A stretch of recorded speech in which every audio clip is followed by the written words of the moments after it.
त्यांच्याबद्दल जेवढा वाईट विचार केला होता ना, तेवढे वाईट नाहीये तो ते.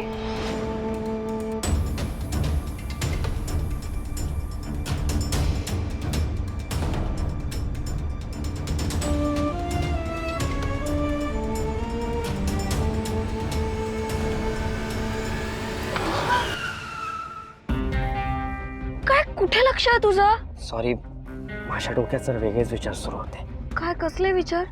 अगं, जानू पुन्हा जयंतच्या बोलण्यात येते. तिला माझ्यावर विश्वासच बसत नाहीये. मला कळत नाहीये की मी काय करू म्हणजे तिला विश्वास बसेल की जयंत हा एक वाईट माणूस आहे. हे बघ, मला असं वाटतं की तू तिला आत्ता एकदम काहीही सांगू नकोस, कारण तिला बरं नाही आहे तूच म्हणतोयस. असं तू पुन्हा तिच्यासमोर सारखा सारखा विषय काढशील तर तिला अजून त्रास होईल त्याने. म्हणजे जे होतंय ते असंच बघत राहू? नाही, अगदीच तसं नाही, पण तू लक्ष्मी काकूला का नाही सांगत? म्हणजे तू जानूसाठी आतापर्यंत जे जे काही सगळं केलंय ते तू त्यांना सांगितलंस तर त्यांचा विश्वास बसेल तुझ्यावर. बरोबर आहे तुझं.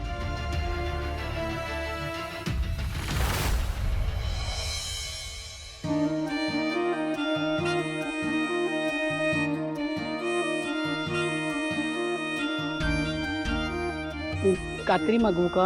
थांब ना जरा, बघतो, प्रयत्न करतो. इतकं घट्ट बांधले ना वेंकीने ना. आण बाबा, कात्री आण. वीणा, जरा कात्री आण ग. अगं,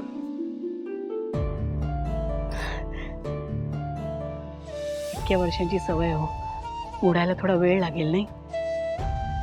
कळतंय मला लक्ष्मी,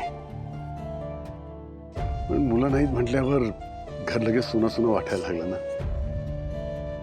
नाहीतर आत्यापर्यंत आई जरा हे करतेस का, बाबा हो याच्या मदत करा मला, हे ऐकू आलं असतं. हो ना. हो, म्हणजे माझ्या एका हाकेवर आता काहीतरी पुटपुटत वीणा कात्री घेऊन आलीच असती.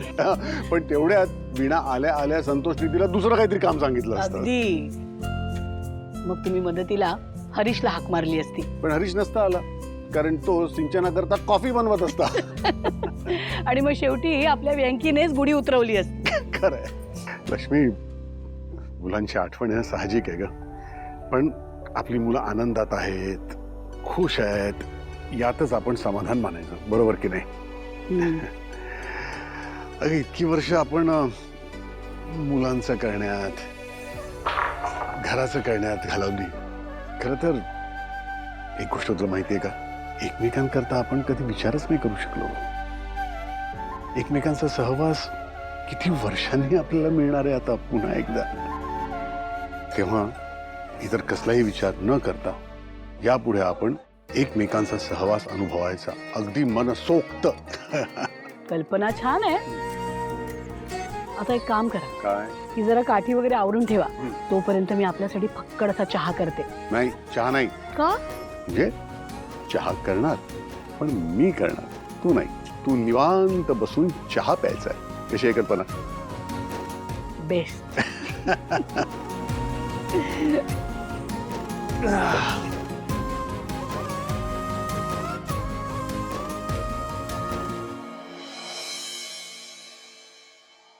चला, उद्यापासून राम नवरात्री सुरू होते. इतकं प्रसन्न वाटतंय म्हणून सांगू तुला. अगं, बघता बघता रामनवमी सुद्धा येईल. आपल्याला छोटे छोटे कपडे आधीच आणून ठेवायला लागतील, म्हणजे आयत्या वेळेला घाई नको व्हायला. खरंच आपल्या घरात सुद्धा असं छोटे छोटे कपडे घालणारं, दुडू दुडू घरात धावणारं बाळ लवकरच यायला हवं. ऐकतेस ना भावना, काय म्हणाले ते? आता घ्या मनावर, ह्या वर्षी पाळणा हलायलाच हवा. मला तर कधी एकदा आजी होते असं वाटतंय. आई, घरची थोरली सून मी आहे. मला असं वाटलं होतं की बाळाची अपेक्षा तुम्ही माझ्याकडून कराल, पण तुम्ही सगळं भावनालाच सांगतात. तुम्ही असं वागाल असं वाटलं नव्हतं मला. अगं वहिनी, अहो आईंचं असं म्हणणं नव्हतं. त्यांचं म्हणणं काय होतं आणि काय नाही हे तू सांगण्याची गरज नाही. नीलांबरी, हे बघ, तू खरंच मनाला लावून घेऊ नकोस. मी सहज बोलले अगं, आणि नातवंड तुझ्याकडनं काय किंवा भावनाकडनं काय कोणाकडूनही झालं तरी मला आनंदच आहे ना. माझी माया काय कमी होणार आहे का? एक मिनिट, हे बघ, तू वर जात असशील तर जरा सिद्धूला खाली पाठव. सकाळपासून नुसता कामात व्यस्त आहे तो, काही खाल्लं पण नाहीये त्याने.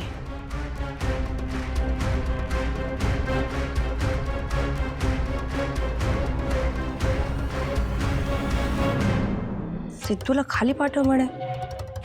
आयुष्यात सगळं ह्या भावना आणि सिद्धूसाठीच करायचं का? आम्हाला या घरात काहीच किंमत नाही, त्यात जनावरा असला ठोकळा. आता काय राबते त्या दोघांसाठी. आधीच्या वोटिंगची विभागणी कशी झाली होती, प्रभागात नेमके किती किती आणि काय काय बदल झालेत, या सगळ्या गोष्टी डिटेलमध्ये या फाईलमध्ये लिहिलेल्या आहेत. ही फाईल पार्टी ऑफिसमध्ये मागितली, त्यानुसार आपल्याला रणनीती आखायची आहे. तर तुमचं काम हे की काहीही झालं ना तरी उद्या वेळेत ही फाईल पार्टी ऑफिसमध्ये पोचायला पाहिजे. आणि एक गोष्ट लक्षात ठेव, इथून पुढे आपलं कुठलंही पाऊल उचलायचं असेल तर ते जपून उचलायचं आहे. हो,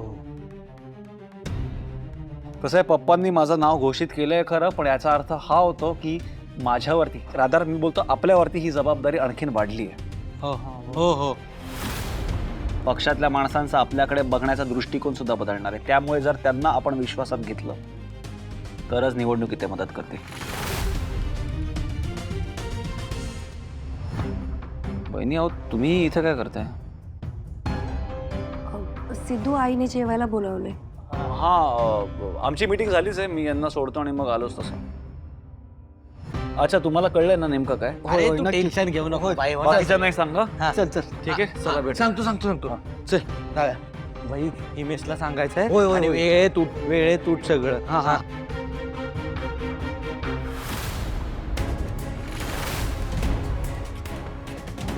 पक्षाचा विश्वास टिकून ठेवायचा ना सिद्धू. आधी ती भावना आता या घरावर कब्जा करते आणि राजकारणात तू स्वतःचा झेंडा फडकवतोस. मी आणि माझा ठोंब्या नवरा मात्र सगळीकडेच दुय्यम. आम्हाला काहीच किंमत नाही. किती दिवस हे सहन करायचं? आता तरी काहीतरी कर निलांबरी.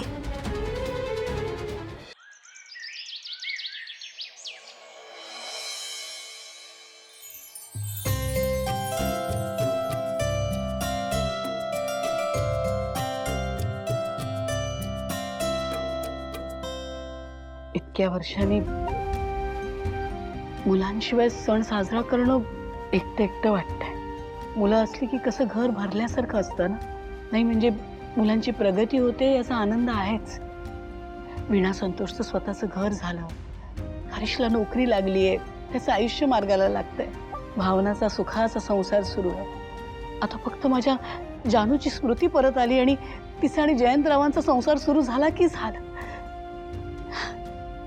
त्यांच्या प्रगतीत आनंद आहेच, पण सणासुदीला मुलं बरोबर असतील तर घर कसं वेगळंच असतं. आता आज वीणा हाताशी असती तर आतापर्यंत वाती वळून ठेवल्या असत्या.